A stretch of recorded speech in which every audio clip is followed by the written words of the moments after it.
Hello friends, मेरा नाम है विशाल और आज के वीडियो में हम देखेंगे general defences in an action for tort. General defences मतलब क्या? अगर मान लो किसी ने टॉर्ट कमिट किया है, उसके ऊपर एक्शन होना कंफर्म है, लेकिन टॉर्ट लॉज में कुछ इवेंट्स, कुछ सर्कमस्टेंसेस आइडेंटिफाई किए गए हैं जिसको हम जनरल डिफेंस बोलते हैं, जिसके होने पर टॉर्ट के अंडर एक्शन नहीं होगी। इस वीडियो में हम टोटल 13 जनरल डिफेंसेस के बारे में बात करेंगे। इस स्लाइड पर मैंने उन डिफेंसेस का नाम और स्लाइड नंबर जहाँ पर उनकी डिटेल्स दी गई है वो दिया है, ताकि अगर आपको डायरेक्ट उस स्लाइड पर जाना हो तो आप इजीली जा सको। तो पहला डिफेंस है वॉलेंटी नॉन फिट इंजोरिया। उसका मतलब ऐसा होता है कि अगर आप कोई चीज़ करने के लिए आपकी कंसेंट देते हो, तो उस चीज़ से रिलेटेड अगर कोई रिस्क है या फिर वो चीज़ करते हुए अगर आपको कोई हार्म होता है, तो आप उसके लिए कंप्लेंट नहीं कर सकते। आप उसके लिए सामने वाली पार्टी को स्यू नहीं कर सकते, क्योंकि आपने खुद ने वो चीज़ करने के लिए कंसेंट दी है। तो यहाँ पर क्या लिखा है? No man can enforce a right which he has voluntarily waived और अबेंडन। मतलब आपके पास में एक राइट था, आपने वो राइट वेव कर दिया, उसको छोड़ दिया है, तो आप ऐसा नहीं बोल सकते कि भाई अब मुझे वो राइट इन्फोर्स करना है। या फिर अगर आपने वॉलंटरीली कोई हार्म सफ़र करने के लिए कंसेंट दी है, तो आप बाद में उस हार्म के लिए एक्शन नहीं ले सकते, आप कंप्लेंट नहीं कर सकते। हिंदी में अगर हम बोला जाए तो ऐसा बोलते हैं कि स्वेच्छापूर्वक उठाई गई क्षति, दैट इज़ हार्म, को विधिक क्षति नहीं माना जाता, मतलब उसको कानूनी क्षति नहीं माना जाता, और इस प्रकार की क्षति के लिए मुकदमा नहीं चलाया जा सकता। तो यहाँ पर रिक्विजिट क्या हुई है इसके लिए कि सबसे पहले तो मैंने कंसेंट फ्री देनी चाहिए। मतलब ऐसा ना हो कि किसी ने मुझसे ज़बरदस्ती कंसेंट ले ली है। अगर ज़बरदस्ती कंसेंट ली हो तो ये वॉलंटरी नॉन फिट इंजुरिया काम नहीं करेगा।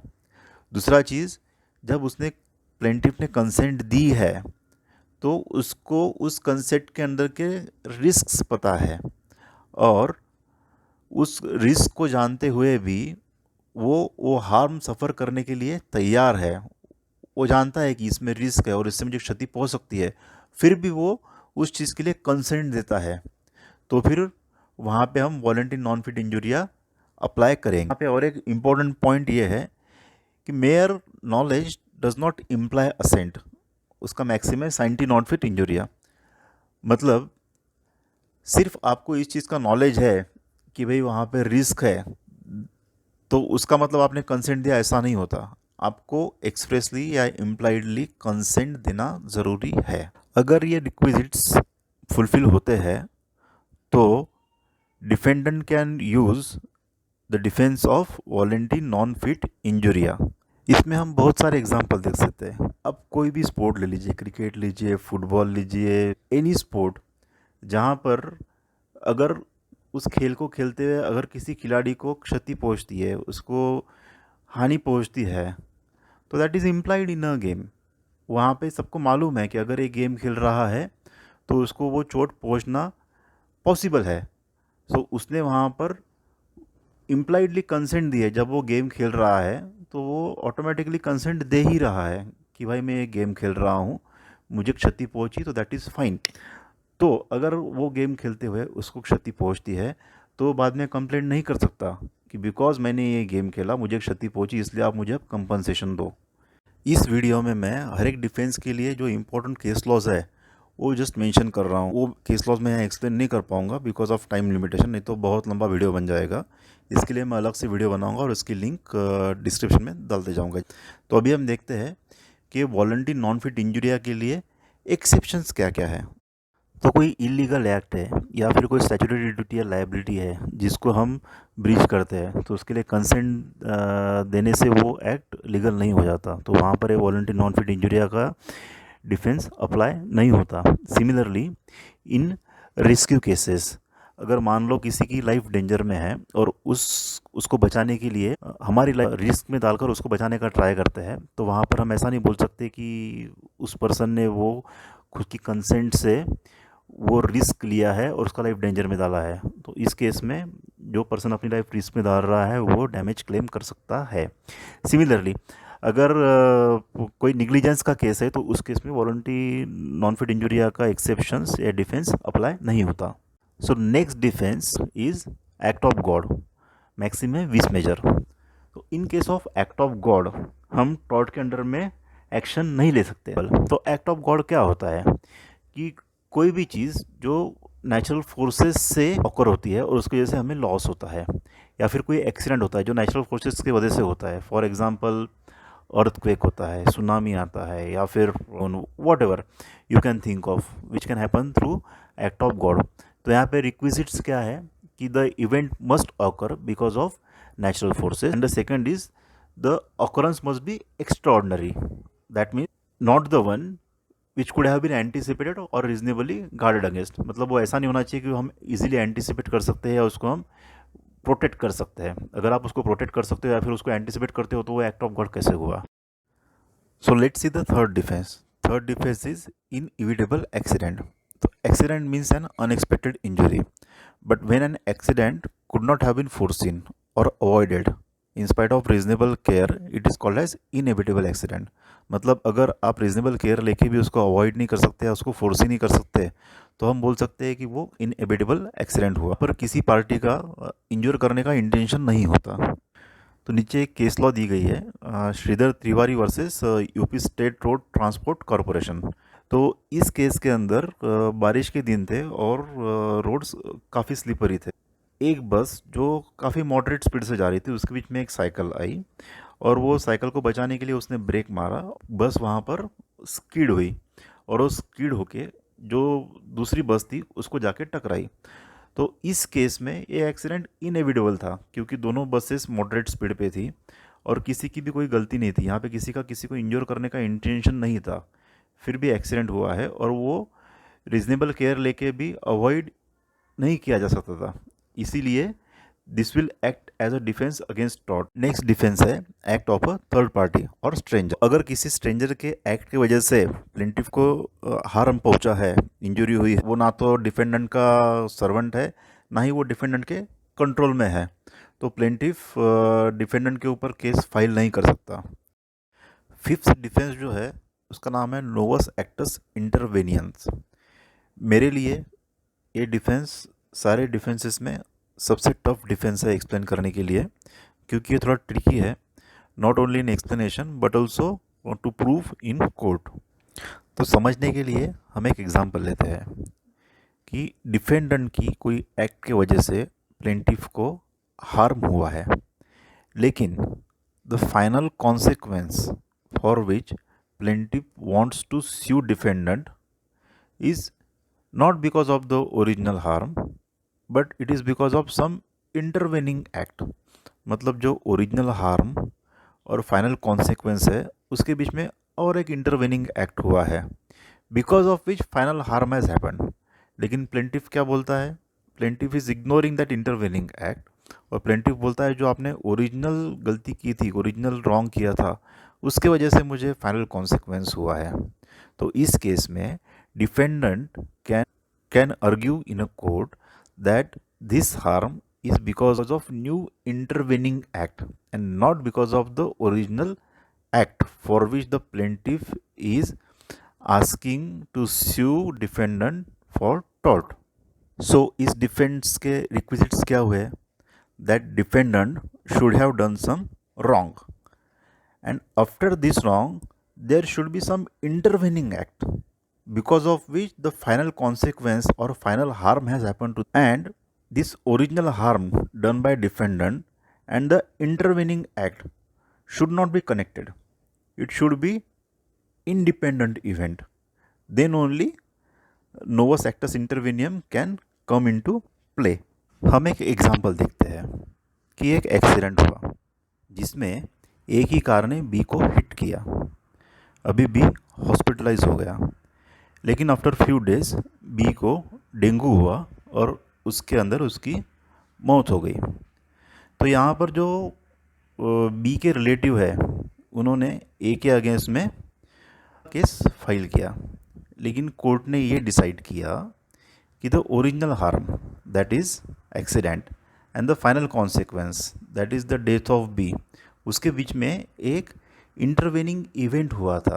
The event was dengue and the intervening event was independent of the original initial event that is accident. तो इसलिए यहाँ पर डिफेंडेंट को नोवस एक्टस इंटरवेनियम का बेनिफिट दिया गया. तो सिक्स्थ डिफेंस है प्लेंटिव्स रॉन्ग और डिफ़ॉल्ट.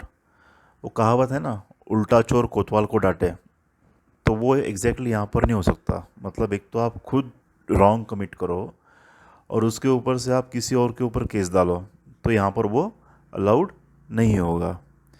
अभी इसमें भी एक एक्सेप्शन है which was given in bird versus Holbrooke. तो इस केस में प्लेंटिव जो है वो एक बर्ड का चेस कर रहा था और उस चेस के चक्कर में वो डिफेंडेंट के प्रॉपर्टी में ट्रेस पास कर गया. तो जैसे ही वो डिफेंडेंट के गार्डन में एंटर करने के लिए वॉल पर चढ़ा, तो डिफेंडेंट ने अपने गार्डन एरिया में स्प्रिंग गन्स लगाई हुई थी. जैसे ही वो वॉल पर चढ़ा वैसे वो स्प्रिंग गन्स एक्टिवेट हो गई, ट्रिगर हुई और प्लेंटिव को इंजरी हुआ. तो इस केस में क्लिक ये है कि डिफेंडेंट के गार्डन की वॉल्स थी, वहाँ पर कहीं पर भी नोटिस लगा हुआ नहीं था कि यहाँ पर स्प्रिंग गन इंस्टॉल की हुई है. अगर वहाँ पर नोटिस लगा हुआ होता तो हम क्या बोलते हैं कि नोटिस देखकर भी या फिर नोटिस होकर भी प्लेंटिव ने ट्रेसपास किया है, इसलिए वो लायबल है. Now in this case just because यहाँ पर नोटिस नहीं है, तो यहाँ पे plaintiff he can claim compensation for harm cause to him because of spring gun. Next defence is act done in a self defence और defence of a property. जैसे कि हमको पता है हर एक पर्सन को अपने आप को या अपने प्रॉपर्टी को डिफेंड करने का राइट होता है किसी भी अनलॉफुल एक्टिविटी के अगेंस्ट में. सेम डिफेंसेस हमने सेक्शन 96 to 106 ऑफ आईपीसी में भी देखे हैं. तो यहाँ पर रिक्विजिट्स क्या है? रिक्विजिट इज अपने आप को या फिर हमारी प्रॉपर्टी को इमिनेंट थ्रेट होना चाहिए और हमने सेल्फ डिफेंस के लिए रीजनेबल फोर्स यूज़ किया हुआ होना चाहिए. और जो हमने फोर्स यूज़ किया है वो हमारे सेल्फ डिफेंस के लिए पर्पज़ के लिए जस्टिफाइड होना चाहिए. मतलब हमने हमारा एक्स्ट्रा ऑर्डनरी फोर्स यूज़ नहीं करना चाहिए. अगर ये हम रिक्विजिट्स मीट करते हैं तो हम सेल्फ डिफेंस को या डिफेंस ऑफ द प्रॉपर्टी को as a defence in the action of tort use कर सकते हैं. Next defence is on necessity. इसमें डिफेंडेंट प्लेंटिफ को या उसकी प्रॉपर्टी को हार्म करता है to avoid some other greater harm. तो यहाँ पर डिफेंडेंट का हार्म करना इंटेंशनल है. सिमिलर थिंग हमने सेक्शन 81 ऑफ आईपीसी में देखा है which is act done to avoid other harm. तो अभी नेसेसिटी में और इनएविटेबल एक्सीडेंट में डिफरेंस क्या है? तो इनएविटेबल एक्सीडेंट में वहाँ पे किसी का इंटेंशन नहीं होता एक्सीडेंट करने का, where as in case of necessity हम इंटेंशनली हार्म करते हैं to avoid other bigger harm. तो यहाँ पर रिक्विजिट्स क्या है? First requisite is defendant has done some harm to plaintiff. Second requisite is that harm is done because it was necessary to avoid greater harm. Third requisite is अगर वहाँ पे interference करना या फिर हार्म करना necessary नहीं है तो डिफेंडेंट ने वहाँ पे कुछ नहीं करना चाहिए. अगर वो हार्म करेगा तो वो कंपनसेशन के लिए लायबल होगा. Next defence is acts done by statutory authorities. तो इस केस में अगर किसी स्टैट्यूटरी अथॉरिटी की एक्शन की वजह से या फिर उसके डायरेक्शन की वजह से किसी को हार्म पहुंचता है तो वो टॉर्ट के अंदर एक्शनेबल नहीं होगा. फिर भी अगर कोई पार्टी स्टैट्यूटरी अथॉरिटी के ऊपर केस करती है और अगर स्टैट्यूट में कोई प्रोविज़न है फॉर कंपनसेशन तो उसको उस प्रोविज़न के अकॉर्डिंग ही कंपनसेशन मिलेगा, नॉट अदरवाइज. यहाँ पर सबसे इम्पॉर्टेंट रिक्विजिट क्या है? The statutory authority must act with in its power. तो उसने ऐसी कोई भी एक्ट नहीं करनी चाहिए जो उसके अथॉरिटी में ना हो. फॉर एग्ज़ाम्पल अगर आपके घर के सामने रास्ता बन रहा है या फिर फ्लाईओवर बन रहा है, तो फ्लाईओवर बनते हुए धूल निकल रहा है, वहाँ से स्मोक निकल रहा है, गाड़ियों की बहुत आवाज़ हो रही है बिकॉज ऑफ ट्रैफिक जाम, तो उसके लिए आप नेशनल हाईवे अथॉरिटी को या म्यूनसिपल कॉरपोरेशन को आप स्यू नहीं कर सकते because those are statutory authorities and the act which they are doing is within their power. So next defense is acts done by judicial or quasi judicial authorities. Judicial authorities are like judges, magistrates, collectors, या फिर members of naval and military courts, etc.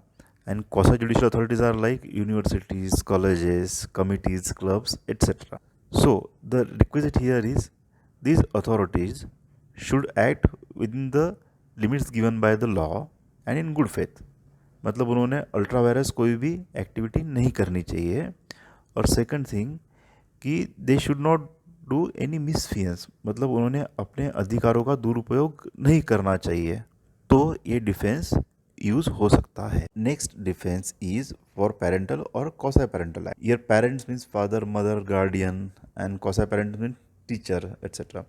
So if parents or teachers, if they punish a child for his betterment and the punishment is moderate or reasonable and not excess, it can act as a defense. Next defense is for illegal acts. So in case of illegal acts there is no action for tort. So इसमें plaintiff ऐसा नहीं बोल सकता है कि even though the act was illegal, I have suffered a loss and now pay me compensation. So onus of proof will be always on plaintiff in such cases, where he will have to prove that the wrong for which he is claiming compensation is not an illegal act or not an illegal wrong. The last defense which we shall learn in this video is on mistake. जैसे कि हम सबको पता है mistake of law और mistake of fact ये generally tort के लिए डिफेंस नहीं होते. फॉर एग्जांपल अगर हम किसी की प्रॉपर्टी में घुस जाते हैं अज्यूमिंग कि वो हमारी खुद की प्रॉपर्टी, वो ट्रेसपास कहलाएगा. या फिर हम किसी और का व्हीकल ले जाते हैं अज्यूमिंग कि वो मेरा खुद का व्हीकल है, तो वो एक्सक्यूज़ नहीं होगा. लेकिन if defendant has acted in honest but mistaken belief, he can use the defence of mistake. For example in case of deceit और फ्रॉड, जो स्टेटमेंट दिया गया है डिफेंडेंट उसको ऑनेस्टली बिलीव करता है और उस बिलीफ के ऊपर उसने कोई एक्शन की है because of which plaintiff has suffered a loss, then because of his honest and mistaken believe he can use this defence for an action against him. I hope मेरे इस वीडियो से आपको जनरल डिफेंसेस इन torts समझने में आसानी हुई होगी. Thanks for learning. All the very best. See you in next video. Thank you.